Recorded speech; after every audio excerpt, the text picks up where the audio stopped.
how we can accelerate the startup businesses of Greece to expand at European or international level, because now technology offers this opportunity. We are in the middle of the crisis in Greece. Probably you listen in the news what's going on right now. However, things are not so bad as the journalists used to present them. We had a very bad public debt. Almost 13% of the GDP was the public debt, the debt of the government. So we have a new government the last 10 months. So they do a great job to decrease the public expenses. And the first 6 months of 2010, they managed to do it almost 46%. They decreased the public expense, so they're doing well. We get the first installment of the loans from European Union and IMF. So we expect in September to get the second. So after they put an organization and, as I say, cost accounting to the government, now with the new year they have to start supporting our competitiveness, because the loans from Europe and IMF are good, but we cannot as a country survive in the long run with just taking loans from other countries. We need to produce, and it is the first priority of the new government to support the young entrepreneurs and especially the extroversion of them to be able to sell in transnational markets. From equity point of view, we have almost no support as young entrepreneurs in Greece from the banks.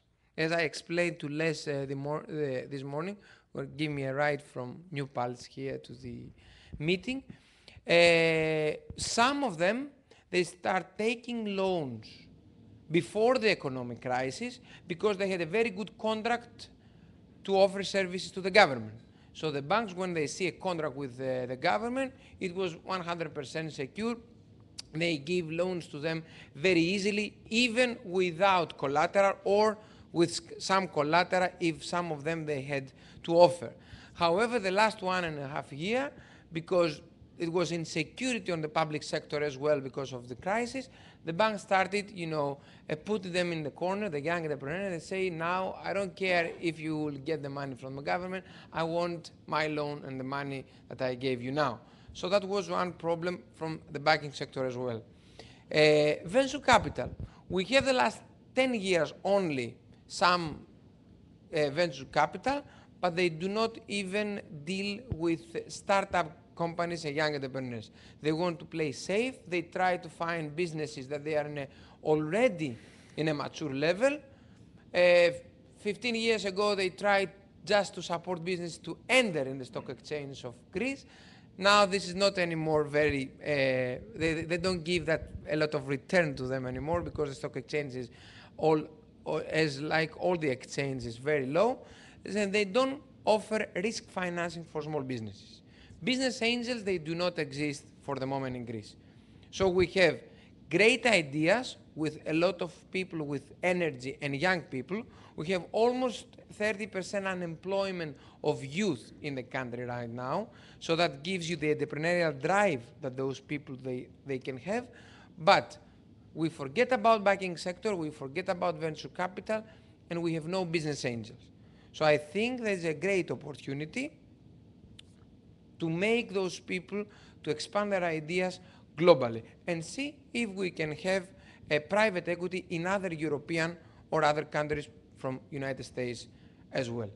So that was a small introduction to give you the picture of Greece right now, and I'm open for questions. Questions? Brian. I'm Brian Ryan, Business Development Director. That's about technology development. When you say you have youth unemployment and a lot of vitality, and I would imagine, as you're somewhat alluding to, that sector seems to be where innovation is coming from and business development. What is that age range, and what are you referring to? 17, 18 to 28 years old. Mm-hmm. That is the definition of unemployment of youth, at least for the Greek statistics and the European. Okay. And as far as, I understand that, and you can appreciate the multi-obstacles, but what are the areas that you see that are really taking root as far as innovation? Is there anything going on specifically in technology or just science, or what are the areas, and how are they working on in developing and advancing export of those products? Okay. First of all, we have, as you know, because I also faced that as a teacher during the summer to many students all around the world, because now in the SUNY I have students from America, I have students from Turkey, from China. In Greece, specifically, we have an excellent math level. So our universities, they have a very increased math level, and we have very good polytechnic universities. So many of them, they are specializing in technical and ICT sector. And we have brilliant entrepreneurs that they left from the country because of the obstacles that I already mentioned, and they travel all the way to California to go to the incubators of Stanford, MIT, etc., in order to find networking and support of their ideas. So we try to keep those brains for the Southeastern Europe. So to use Greece as a hub, because Greece as a market is very small for their ideas and for their business. We have almost, as a population, 11 million people. The active population is not more than 2 or 3 million people. But we have Balkan countries that they are developing above Greece. We have excellent cultural connection with them. And we have Turkey, that we are neighbors, Turkey, right, with 77 million people of population. So the whole region of Southeastern Europe, it's very demanding. Actually, Greece, with the problem that we already mentioned, but it's a European country with a common currency. We have euro. So that offers to the businesses that they will start there as a basis, big stability. Any other questions? John, Yes. Paul, you gotta talk into my ear. Sure. Aside from the Hold it. Hi. Aside from the IT businesses you mentioned, what are some of the other companies or upstarts? What sorts of businesses or industries are they involved in? First of all, we have a lot to say about tourism, because as a base in the country, one of the biggest industries in Greece are tourism industry. So there is a lot of development of the existing tourist businesses. And we try to expand the tourism, not only for the summer, because everybody knows Greece about the summer vacation and the sun and the sea, because we have excellent places that we can expand the tourism operation throughout the year. This is one of the industries. Second, we have a little agricultural, and we shift also to organics, because that was something new for Greece as well. And third, we have solar energy, because we are full of sun. 300 days per year we have sun. What about the green industry? Is there a green industry? For the moment, the only thing, because young entrepreneurs are not so much yet involved with green industry, I see a lot of projects coming through for solar energy and also wind. Especially in the islands, we have a lot of wind. They put the big wind generators. But not young entrepreneurs. These are already established big businesses. Hold on, got talking to my ear. Hello, did I hear you use the word incubator? Yes. Okay.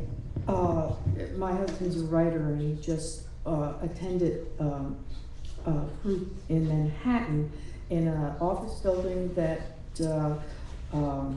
where they give rent on a lower level to new businesses, entrepreneurs. Is that the type of incubator you're talking about?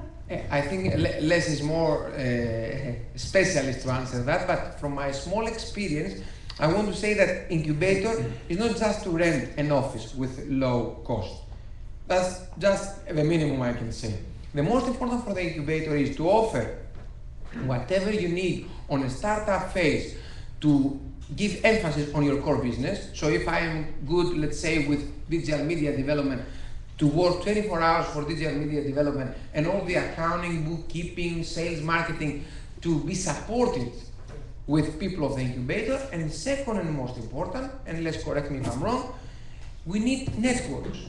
Because without networking from the incubator itself, how we can support the incubating businesses to have customers in new markets? Because that's the power of business, to have customers, sales, and profits.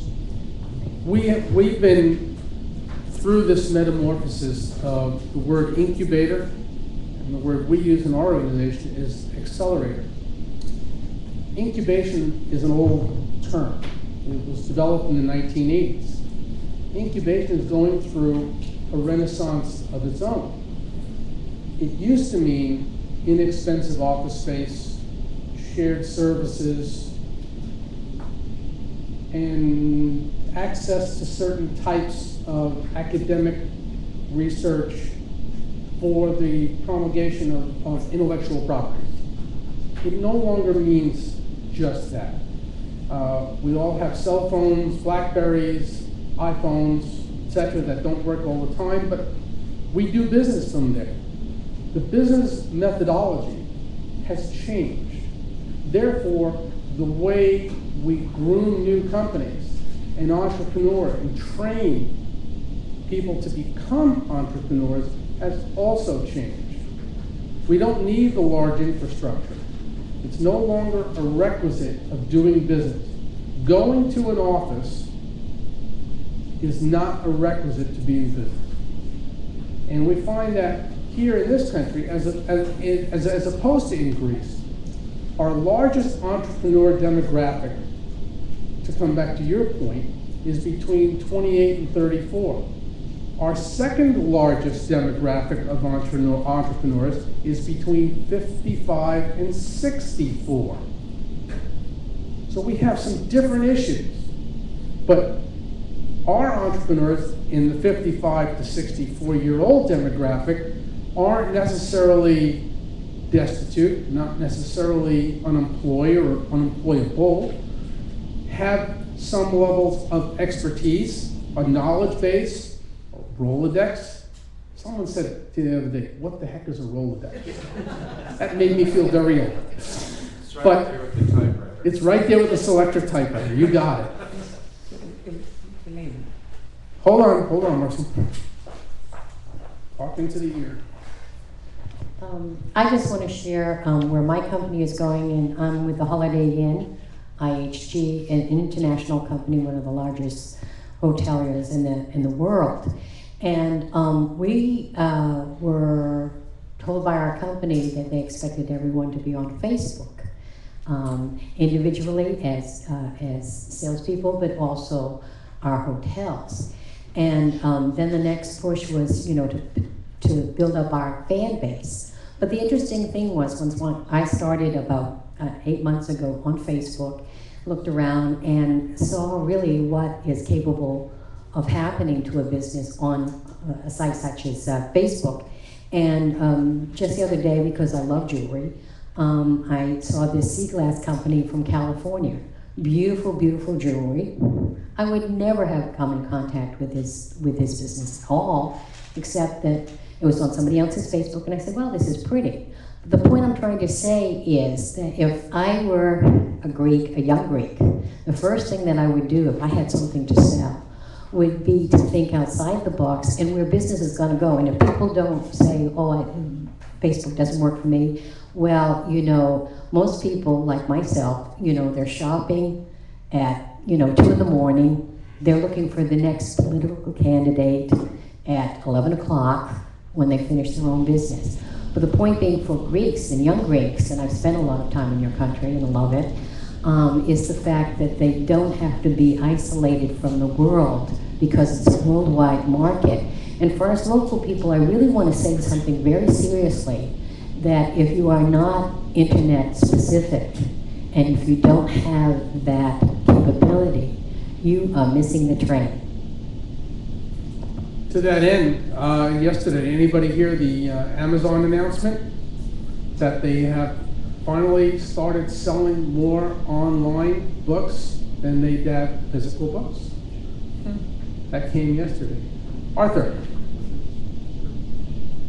I can't reach this. Are you going to have to move? I know this is an effort. You're going to have Yes, you're teaching at the SUNY system, and my question is regarding education.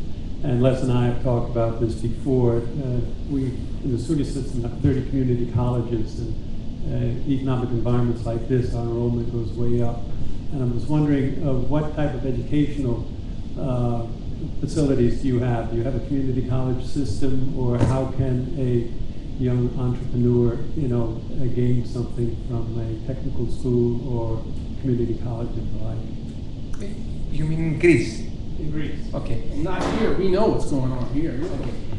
One of the problems in Greece is, first of all, the mentality of the society from the family point of view, and also from the universities.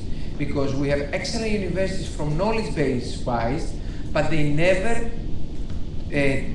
taught us the entrepreneurial mentality. No one, either from the family or from the university, said, you learn so many good things. Don't think after your graduation to go to the public sector or to the big corporation. You can also create something on your own. No one. So we have a problem on the entrepreneurial mindset, and also the families. They didn't give us this attitude. Very few families, they said, something, after you finish school, you can do your own business. Very few families. And as I said to Les, I remember back in '96, it was like in all over the world, also in Greece, that crazy rally with the stock exchange. So we have many families all around Greece. They never knew before that rally on the stock exchange what a share was as a knowledge, and they took their savings and they invested in 1 or 2 or 3 stocks. Not even a portfolio for minimizing the risk. Not even a portfolio of shares. No one thought that, something, keep some of your savings and give it to your daughter or to your son after graduation to make a small business, a startup business. No one. If you ask them, they say, this is very risky things. We have some people in the government that they can give a job to him or her on the public sector, or he will look in the bank or in a big multinational corporation to find a job after graduation. That's it. And now some of the problem that we face is because of this mentality. Because not every startup business will succeed, that's for sure, that's statistics. If 10 they start and 2 or 3 succeed, it's enough progress for the society, and especially for giving jobs to young people. Right now, at European level, we have 25 million small and micro businesses. If each one of them, it is supported to get just one more employee, just one, we have no unemployment in Europe. Imagine how important it is to support small businesses, and I guess the same in the United States. Same here. With that, Andres is going to be here. He's not going away. He's got a class to teach at 1:30, so we'll get you back maybe Want me to sit down? by then. Yeah, you can sit down. Okay. What about Skype? He never came on. It's your connection. Don't look at me. Can I check? Can I check? Yeah, knock yourself out. Okay. Good. I told them to... Yeah. With that, I'd like to introduce to you some folks that I've selected from our community. Melinda Buff, pull up a chair, go up on stage. You can leave your purse. I won't steal it, I promise. Melinda is with Ulster County Development Corporation and plays a vital role in economic development here in the Hudson Valley. Kristen, come on down. Kristen works with the Hudson Valley Technology Development Center in Fishkill, and Kristen is very involved and devotes almost her entire working life towards greening companies, green development, a whole different aspect of economic development. John Lonzak is president of a company called FID, if I said that correctly. FI, I screwed it up the first time. It's okay. John is involved in marketing, branding, development, a whole way to support from an infrastructure perspective on what's going on. And if Jeremy's around, or Jeremy, you going to come out? There he comes. He's coming. Jeremy Ellenbogen is CEO, president of 721, the building that we're in. and comes from a very different perspective. Not only how to brand companies, not only how to promote economic development, not only how to entertain green companies in development, but how to get them progressed, how to get them involved in the digital media, in the digital age that Andrea spoke of and that Marcy spoke of, and everyone is agreed needs to happen. So what we're going to do is, I'm going to take the microphone, and I'm going to hand it to Melinda. And I'm going to just start off by asking a couple of questions of the panel, and feel free to just pass the microphone back and forth. There's no formal order. And then I want to open it up for discussion. This is about you. This is about your businesses, our community, and how we're going to grow. Melinda, here in Ulster County, there's a lot of different types of development going on, a lot of growth. Where do you see it? How are you getting it? What's working? And you got to talk into the microphone. I'm thinking. Oh, okay. I actually see it in manufacturing, the growth in manufacturing. Okay. Manufacturing was a stalwart here in Ulster County for a long time. It was, and it still is. That the areas we have some strong manufacturers like Wolf Tech, Stavo Industries, FTS, Millrock Technologies, and a lot of these companies are using this period of economic downsize to as an opportunity for expansion and to look for opportunities. Where are the markets? A lot of the markets are not here; they're elsewhere. They're global. A lot of I work with a lot of these companies, so I'm confident. I'm conscious of being confidential about their business plans. So, but I know that in one company, less than 5% of their market is in Ulster County. It's elsewhere. Is it domestic? Is it international? It's international. Some companies are only domestic. For example, Salux is mostly U.S., some Canada, some South America. But we tend to work with manufacturers a lot because they have the highest multiplier of any industry. So for every dollar that is invested, there's a potential for $5 return because essentially the money is coming in from elsewhere. So they're drawing money into the county. So it becomes a business retention and a way to attract new business at the same time. Exactly. If you can grow a manufacturer, you can grow an industry, a cluster around it. They'll need, metal fabricators. They'll need ancillary businesses, and so that will increase job growth as well. Another reason for working with manufacturers is, as a relatively small entity, we have to be focused on where we put our energies, because there are at least 5,000 businesses in Ulster County, and if I spent equal time on those five, I would spend 40 minutes on a year for each of those businesses. So our focus tends to be the larger employers. That being said, we do try to assist everybody who comes to our door, whether it's trying to point them at a business service that will aid them, or at least getting them on our radar so that if they do grow or they need help with expansion, that we know who they are, and we've had some touch there. Without putting you on the spot, because Yep. this is not a political discussion, Okay. but everyone knows New York State has been under siege. Yep. Financially.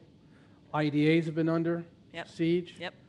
New York State, Empire zones are gone. empire zones are gone. Attracting business. What works? Well, I'm the director of retention. I knew that. New York, it is difficult. We are out there as the 49th highest tax state in the U.S. We do have some benefit. We do have water. So, for example, we have a Japanese mushroom company that's coming into Sullivan County or Orange County near Wurtsboro, and the reason they've located here is because we have water. The Northeast has water. That's why to come to New York. There's a Greek company that came recently, Faye. It's a yogurt company, and it came to I think it's Binghamton where they are.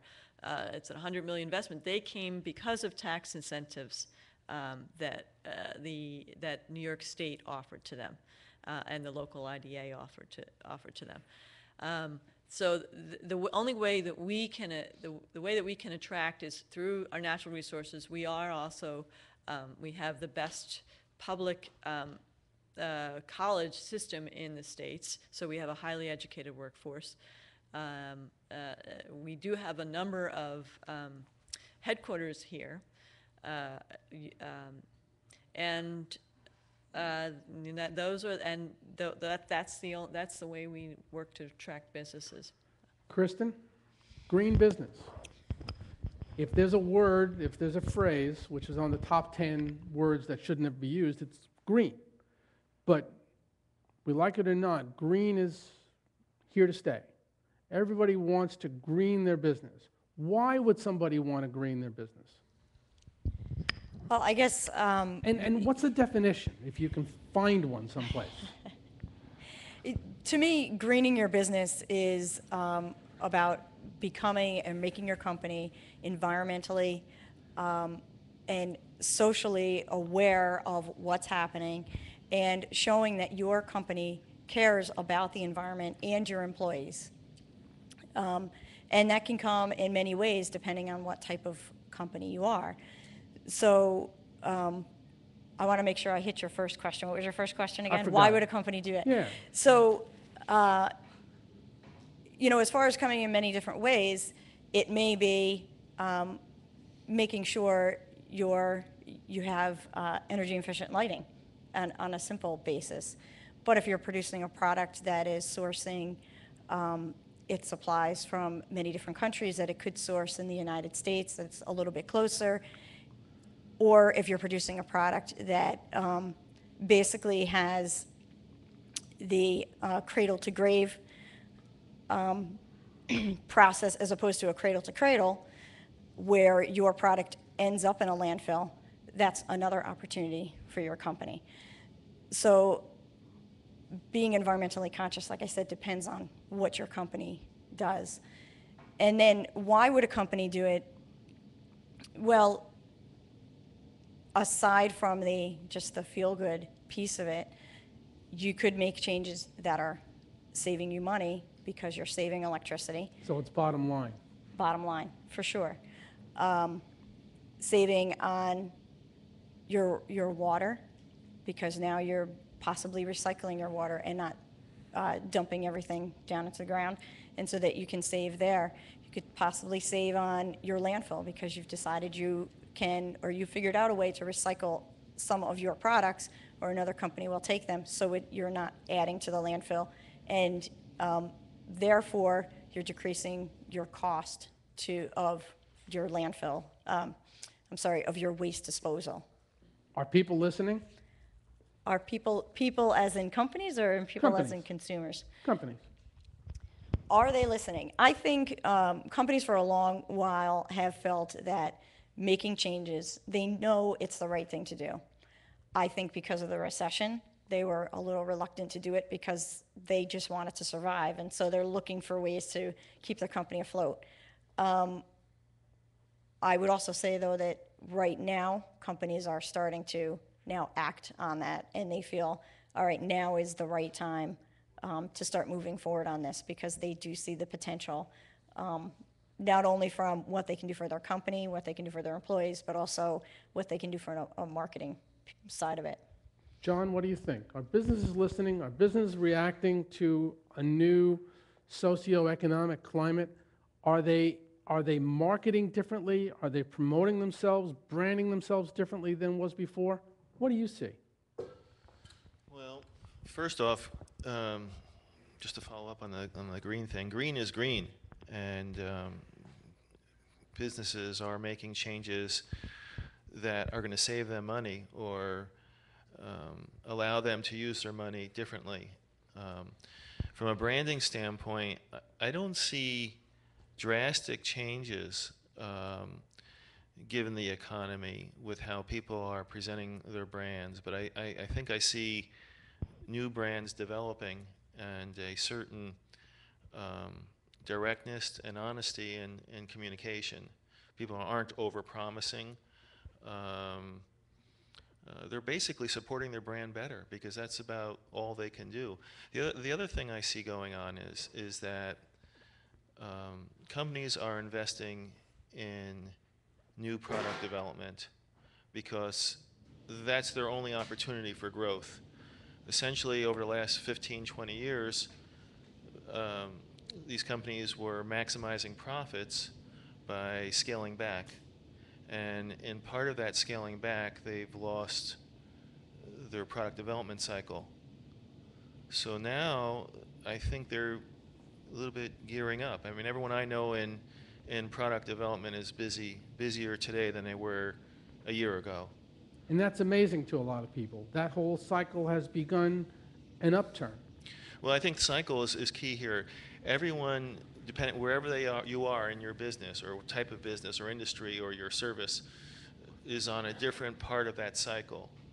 And some people are feeling the brunt of the economy right now, but a year ago they weren't so bad. Other people who were feeling it really bad a year or 2 or 3 years ago are kind of at a different end of the cycle. So I think that, you know, the folks who are still standing are in a great spot. And there's never been a better time, in my opinion, to be developing new products, because you can't put money into manufacturing or selling them because the market isn't there. But if you can develop the product now that people are going to be willing to part with their money for, then I think you have something. And that's where the opportunity is. I think, you know, over the last 10 years, the economy was fueled somewhat artificially by scaling back. And perhaps there was fat in a lot of companies. But I think the way out of the economy, the economic situation, is to provide products and services that people want and will be willing to part with their money for. Not putting you on the spot, but how much of your business is local? Regional? Let's keep it regional.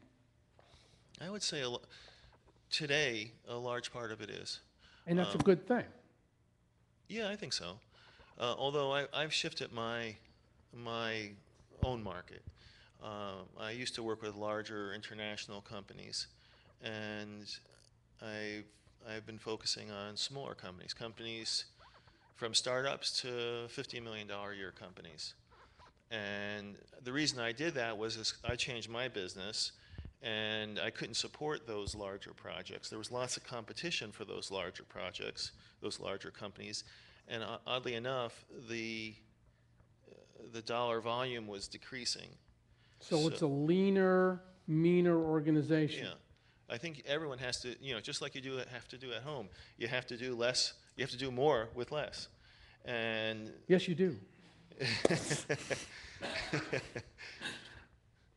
That's a good one for Thank you.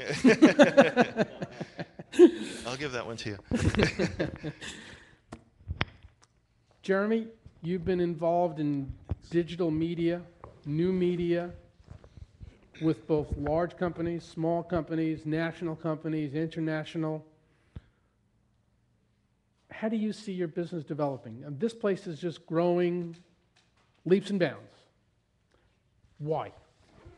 Well, I'm going to kind of piggyback off what John was saying too about, he had a large company. We were talking earlier this morning, all these employees and serving a big market, and you're looking at your profits dwindling and your payroll going up, and you're like, why am I doing this? So I think what's happening is you're getting a lot of companies that are they're downsizing, but they're working a lot more with networks and working together in collaboration. So I think that's a really important thing. That's where we come in here at the Media Center. So the importance is really to focus on what you're really best at. I mean, my expertise is really in video production. I don't claim to be any web developer or any super designer, but we collaborate with people who know every area of the media business, and we basically go in together as, you know, all these little boutique companies knowing the best, you know, being the best that they can do at that one specific area. So rather than having a large staff, you know, you can operate much smaller and much more agile and work with boutique little companies. In this case, it's in here, a lot of them are here in the building, but doesn't have to be. It could be run, you know, on a series of networks. And you have to collaborate with people because you got to focus on your core strengths. That's absolutely key as far as I'm concerned. So what we spoke about during the presentation before, organization, the structure, exactly what John said. Leaning your organization, being agile, being able to turn on a dime, being able to address green companies and being able to address their needs specifically, and being flexible enough to move within that environment. And at the same time, economic development is moving in that same kind of a course.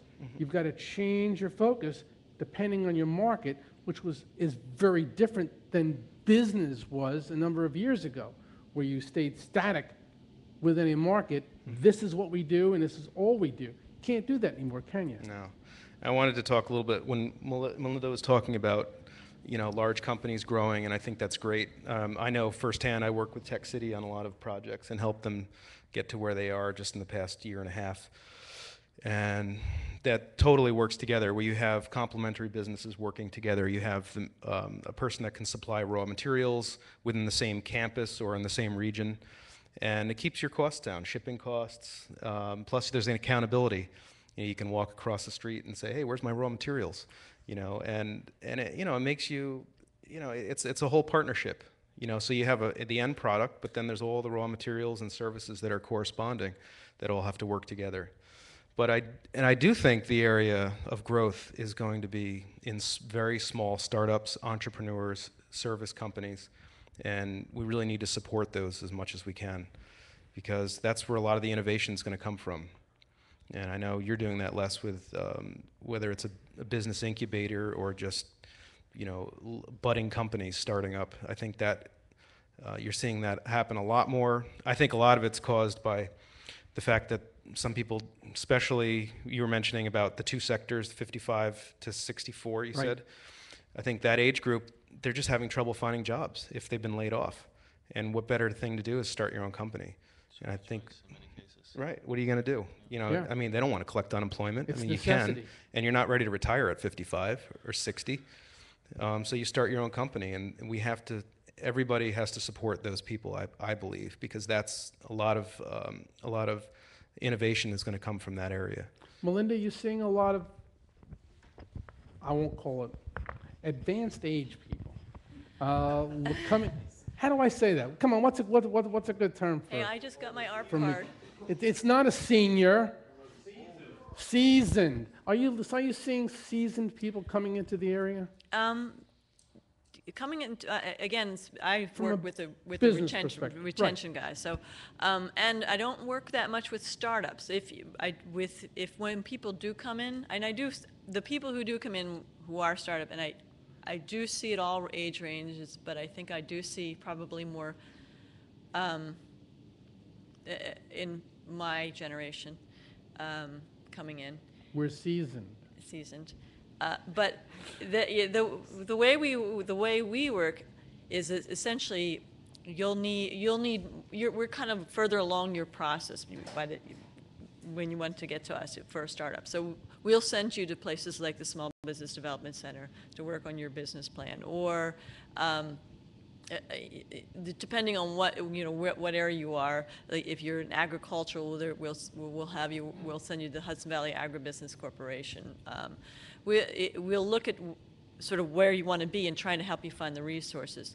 But we don't work so much with small startups. Again, because our mission is to create good jobs. I mean, and a good job is defined as one that's above the lower medium income, which is about $39,500 salary. So we'll be looking, if you come in and say, I've got this experience, I've been 25 years been doing this, and I'm starting a business and I'm gonna hire 25 people tomorrow, we'd probably work with you, but that's kind of rare. Usually when you come in, like 1 to 5 people are gonna start.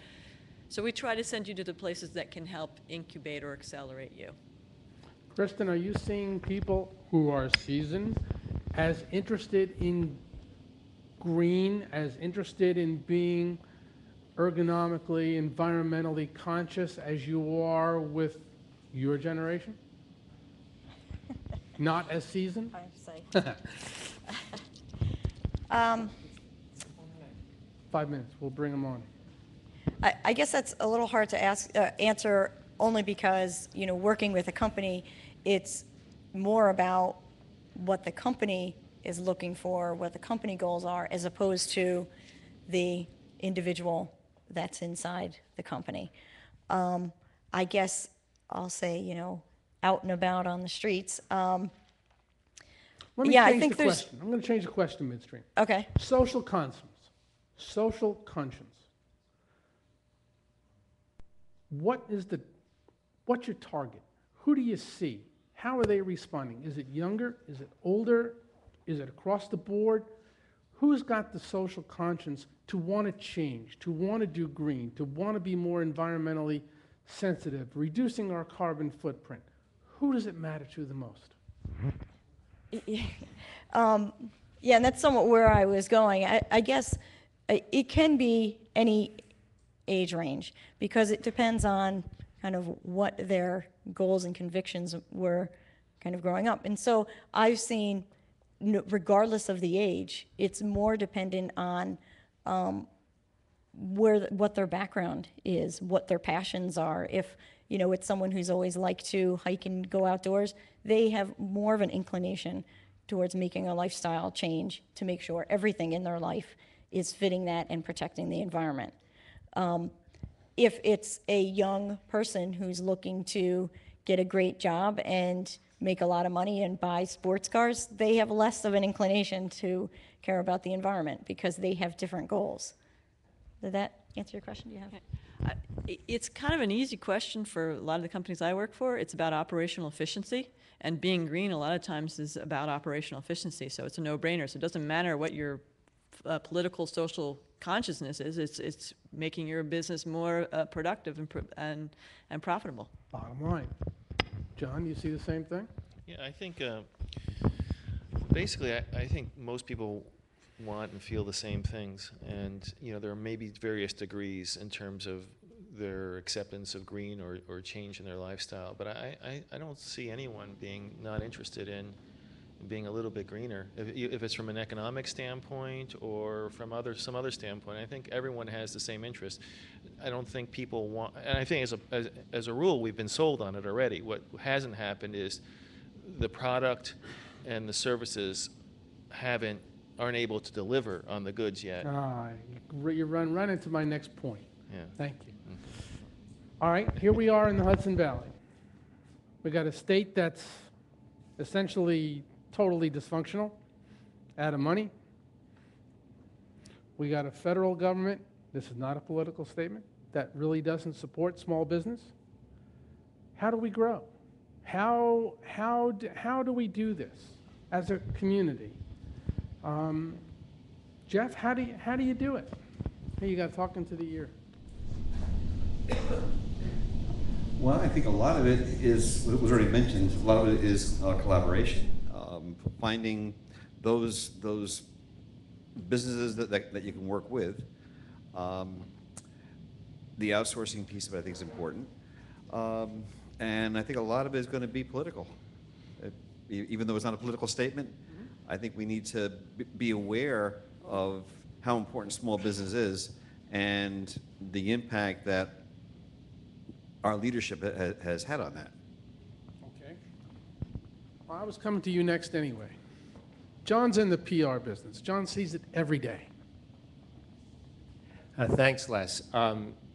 This is something that a few of us have been talking about recently, about increasing our employment, increasing our small business health. And I think there's focus that we've had institutionally in the past, and Melinda was saying, look at employment. Well, employment, I just looked at the numbers, has gone down 25% in 10 years in Ulster County. Manufacturing employment has gone down. Total employment's gone up about 6% in 10 years. I'm thinking that the spectrum should be more where Jeremy's coming from, and several of us have been talking about that, and that's networking. That's people who are in the micro businesses, which make up most of our employment, at least in Ulster County, if not a lot in the Hudson Valley. What if we started networking and supporting one another? What if we started supporting using the businesses that are here and beyond here, in markets that are beyond here? Some of the people have been talking with the folks at 33 Delivered. I know you've met those, Jeremy, which has taken over. Right now with them. You're working with them now, right, and we are too. And it's really about bringing together the talent that's here and serving national and international businesses. Talking with Rick Dragon, who he had sold Oxclove Workshop to 33 Delivered and is now on Dragon Search Marketing. And we were talking the other day, what if we were just to become one big networking county, business to business, supporting one another, supporting business, getting Jeff Mell's business out there so people knew you could get, if you're a little startup, you can have an assistant who's not in your office, answering your phone, and so forth and so forth. The kinds of things you've been doing, Les, with HVCFI. That's my thought. It's valid. Anybody else? You might as well raise your hand before I pick on you. So, Phil, go ahead. Where's the marketing? You have all the network together, you have all the industries. Where's the marketing? Advertising is not marketing. Where is the market? You're looking over on the other parts of the world to sell your product, to make a few jobs. Where is the marketing to build an economy? We need a commitment. The evil thing about the evil government, we need a commitment, A, declare us a pesticide-free zone. I guarantee you, walk any block in the United States and discuss pesticides, everyone, businesses included, except for the few, would welcome green industries. Our dairy farms are closing. Our individual farms are closing. There is $1 trillion market in green industries. Want to bring healthcare costs down? Excuse me. They are sickness costs, not health care. Sickness is so common, it's being referred to as health care. A pesticide-free, green-built economy creates a true WPA. In other words, convert our farms, dairy farms, livestock farms to organic. All the industries are here, the mines are here. The brain cells are lost in the canyon between the right and left portal. We need marketing. It cannot come about without a commitment from our municipalities. Thank you. Thanks, Phil. Les? Go ahead, John. I guess the revolution won't be televised. I think that you make some good points, but I don't think we should expect government to be doing these things for us. We are the true capitalists. Microphone. Well, just talk into it. Sorry. There you go. I think this group, the entrepreneurs, are the true capitalists. The reason the pesticides are there and some of these industries you're talking about are there is because they have the money to have the voice to the politicians, and the politicians may not know much more than that. And essentially, these big businesses are sort of indirectly or somewhat subsidized by cooperation. I think that the startup is the most exciting thing. I think there's green business. You make a good point. The market is there. We just need to deliver. And look, large companies have a hard time doing new and novel things. Microsoft is successful because they acquire small companies that develop products. They aren't necessarily developing them themselves. The infrastructure is too large to create that kind of atmosphere. And many of these businesses that are here are going to be developed in a few years and sold to larger corporations. I think things are moving in the right direction, but to expect government handout for what we're doing is kind of silly. Yes, you'd like some more support, and I think it's getting there. But I think people like us are making the difference, and it's going to take some time. I'm going to change it, Phil. I'm not discounting it all. I think what we need to do is focus on not just government, but business. And this is about business. This is about how we advance our companies. Steve, did you have a comment? Just a comment. I'm kind of a transplant. Like Todd, who spent a lot of time in California. I grew up there. So part of the question is, and I'm not a native to this area, but you could take a look at what were the prerequisites that enabled Silicon Valley to explode, and why is it that Hudson Valley, that has, in a sense, a similar university system, right? A similar proximity to a major metropolitan area, New York City, a tremendous growth in educated population and nearby, and a wonderful place actually to live. I mean, it's colder than Palo Alto, but when I grew up, San Jose and Milpitas and Palo Alto was farmland. And what was it that enabled Silicon Valley to explode? What are the barriers that are here that are preventing Hudson Valley from similarly not exploding out of control, but growing in a manageable fashion that the people in this room have been talking about for a while? And are there some historical parallels that can be transplanted?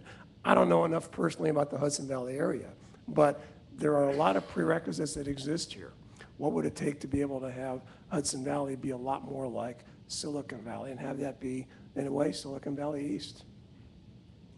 It doesn't need to be Bangalore, right, or Shanghai or Chengdu, all cities in which I've worked or been in some place. There are things that can happen here in Hudson Valley, so what needs to happen to bring that about?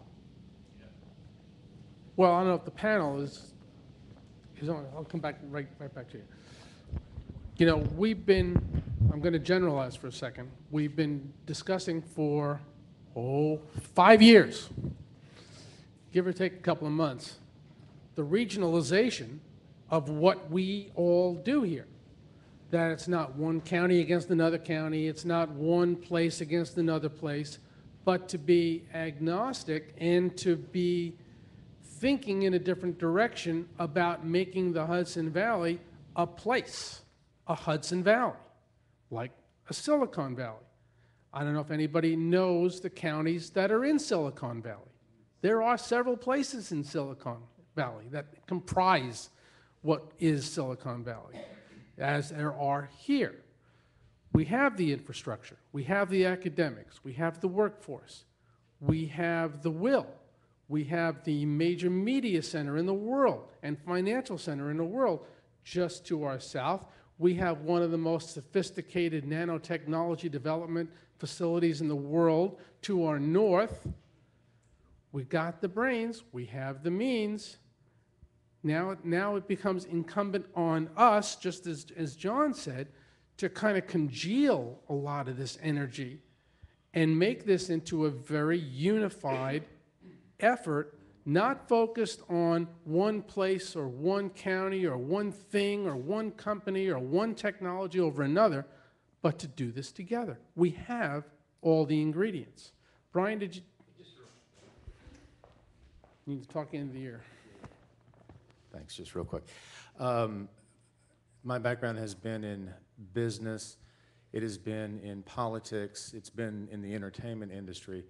And the one thing that is a continuum across that is when someone has a great idea and they work at it, they come alive with it.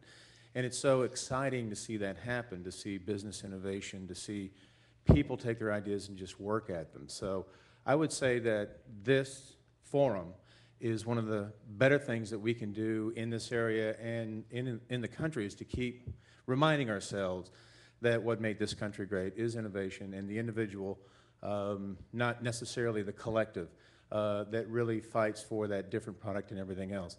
So what would be exciting to see, of course, is something like that really take root in Greece. I think you probably would see an explosion of great things happening. Great. With that, we're online? We're on Skype? I don't see anything. I see a blue screen. Let's get the technical whizzes up here, and we're going to re-engage. Is that correct? There he is. All right. It's yours, kid. Okay, I think this is business all about. I would like to welcome a friend and colleague from Greece, Evangelos Achillopoulos. Evangelos is the Chief Technical Officer of, hello Evangelis. We have voice also, very good. The Motion FX SA, he's from the broadcast media industry. He's a specialist 6 years now in film and digital intermediate services, establishing a growing network of partners in Israel, Egypt, Cyprus, Belgium, Portugal, New York, Netherlands, and offers film recording services and color management services. So if anyone you're interested for services, to do some business also. Develop products sample, because he's also an inventor. Develop a lens adapter for use on 35mm lenses, and developed a portable disc recorder and DIT workstation in 2010. Also, as I told you at the beginning of our breakfast, Vangelis worked the last 10 months on a research about the inventiveness that we're lacking in Greece and in Europe in general. As I told you, in Greece last year we had only 18 patents submitted in Greece. So we try to change the political thinking of our leaders, the government, to support the inventors, the people that they have a patent that can be international patent, to be all over the world, because this is a very important advantage, not just for the inventor itself, but for the country in general. So Vangelis. Yeah, first of all, I want to say hello to everyone from Athens. Here is nice weather, it's 32, 33 degrees Celsius. And regarding the inventiveness, by trying to pitch the inventiveness in the Greek politicians and understand them and make them understand better, I read a little bit about the American Constitution that includes the protection of inventiveness since 1786, when it was first written from the founding fathers. So yes, in Greece we have very, very few patents. It's actually can be counted in two hands. So on one hand, that is bad. On the other hand, if you see the bright side of it, is that all of them are very, very, very good patents, because people doesn't have the luxury to be able to apply for many. So we have few, but they are very good. Regarding what I do now, what Andrea is saying, and to bridge a little bit of what you were discussing regarding the evolution and how you're going to penetrate in the international markets, I believe what helped me, my business, my service business, to exploit was the social media, and the internet and the forums. Because more and more people is getting there, it's very easy to find a niche where you can easily reach people that having a need, and you can easily be the one that can cover it and reach them actually and create a small network. That was working, it's working for me and it's working very well. I'm not in a business that is booming. Actually, I'm in a business that is blooming, is going down, because I'm doing field reporting. Field, I think, in a few years will be vanished. There is an opportunity for me for a certain time frame, time window, that will allow to gain some funds and be able to do what I really do. This is the pattern that I have, and try to exploit to make some kind of startup with this pattern and really deliver the product that actually has been copied around the world in many locations. My story starts from 2000 almost, when I started the company that invented the product, and I was with 30 people as employees. Today I'm just me and a guy, that's it. But back then we were having 30 people running 5 or 4 projects. We were doing virtual sets. We were doing disc recording for cinema use.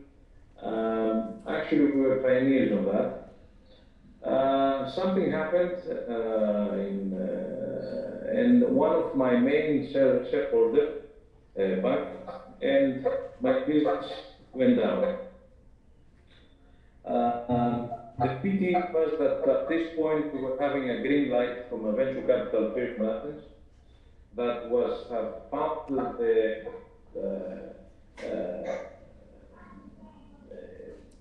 they wanted to invest $2.5 million in us, and they had found a buyer for our company in 3 years that was in UK. Another venture capital firm that was wanted to buy us because of the technology that we had. This didn't ever been done because when we were talking and we got the green light and we were about to go further, the shareholder has backed up and we fell down. Since then I'm trying to put my head up. The good thing is that my inventiveness and my entrepreneurship spirit has led me to stand on again, open my wings and fly again, and be able to make money and go forward.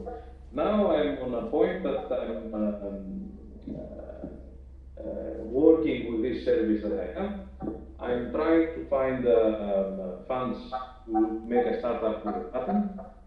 And at the same time, I'm working with Andreas and other guys from Athens to create a system that will allow small business to start easily. Because in Greece there is a big problem to find a seed and startup capital that is getting difficult, as I see from various researchers that we read. US also. Vageli, Yeah. I was telling in the morning that in Greece actually we have no risk capital, so the venture capital, like in your case, they try to go only in mature companies, Yeah. and in comparison with the States, we have zero business angel network, so the private equity sector is not developed in Greece. However, things are difficult here, even if they have much more experience in entrepreneurial initiatives. The current government, and Les explained us before in the morning, they do not support small and micro businesses. They do not support so much startup, and they try now to find ways how the Hudson Valley, the area that we are here right now, can be a Silicon Valley, let's say, because we are very close to New York City. So they have many advantages to do that. The problem, as I see it from a business philosopher's stand of view, let's say, or point of view, is the financialization of the markets. Mm-hmm. Everything is turning to financial instruments, complex financial instruments, the guys from Goldman Sachs saying. And more and more equity managers and all these investment banks are dealing with pure financial stuff, and they don't want to invest in businesses because businesses are difficult to run. You have to pay attention with things that are running in a day-by-day basis, and this is very difficult for them. So this financialization, let's say, is plunging the venture capital and generally the capital flows to the small business. And Evangelos, I have a question for you. Yeah. Are they truly businesses, or are they technologies or ideas? Can you repeat this question? Are they truly businesses at this point, or are they ideas, inventions, and concepts? Existed in the market, or the entrepreneurs are having? The small entrepreneur business development market, if you will. Are they new ideas looking to be funded, or are they really companies? It's a mixture. As I say to our politicians here, it's extremely difficult to judge an idea or to judge a business venture. There is a mix. There are either companies that are startups, they have ideas, not companies, individuals, that they have ideas that they want to turn them to companies and be entrepreneurs and try to exploit their ideas. And there are some critical mass, a big mass of businesses that are quite small, 3 to 5 persons, that are trying to find funds to exploit the business that they already have. So yes, it's both. It's ideas and companies that they want. Just to help you lessen the question, what Vangelis and the team tried to say to the government is that the grants that they will support entrepreneurship in the future, they must be very well filtered, because not all the ideas can lead to a successful business.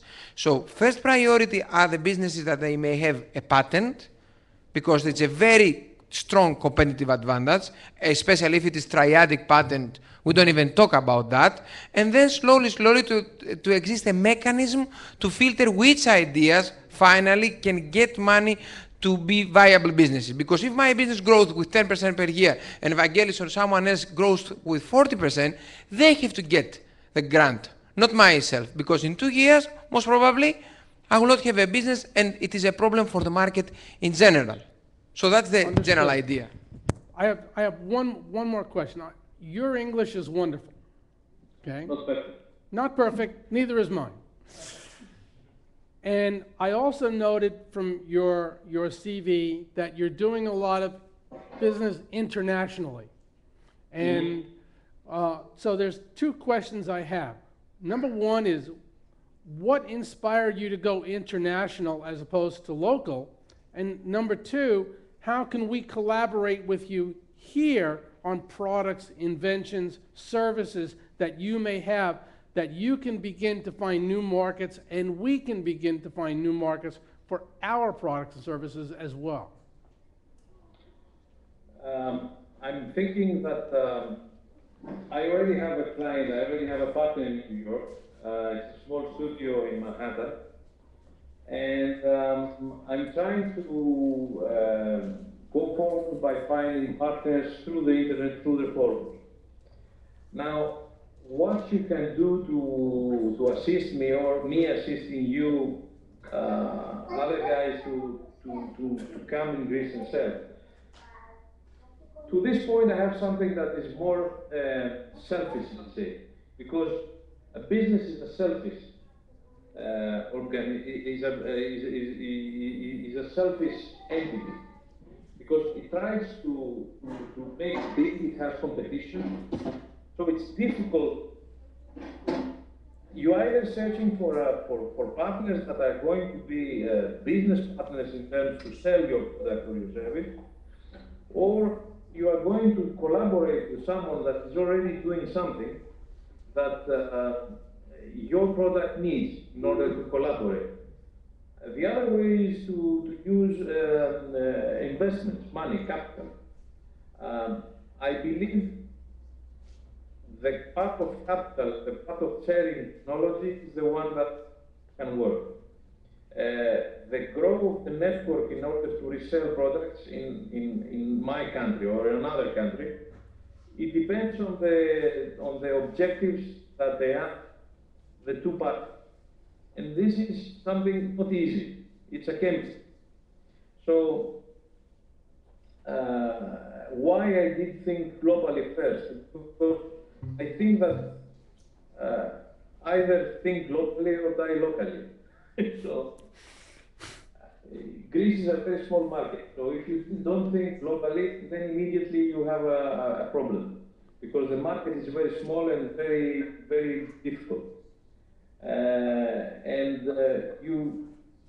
If all the entrepreneurs that are on the room or outside of the room are thinking globally and think what they have as an idea, as a product, as a service, whatever they have, if they think of it globally, then immediately they will gain market share and they will gain earn money and evolve. The thing is that you must not look things in one point. You have to have open mind and see everything as a global game.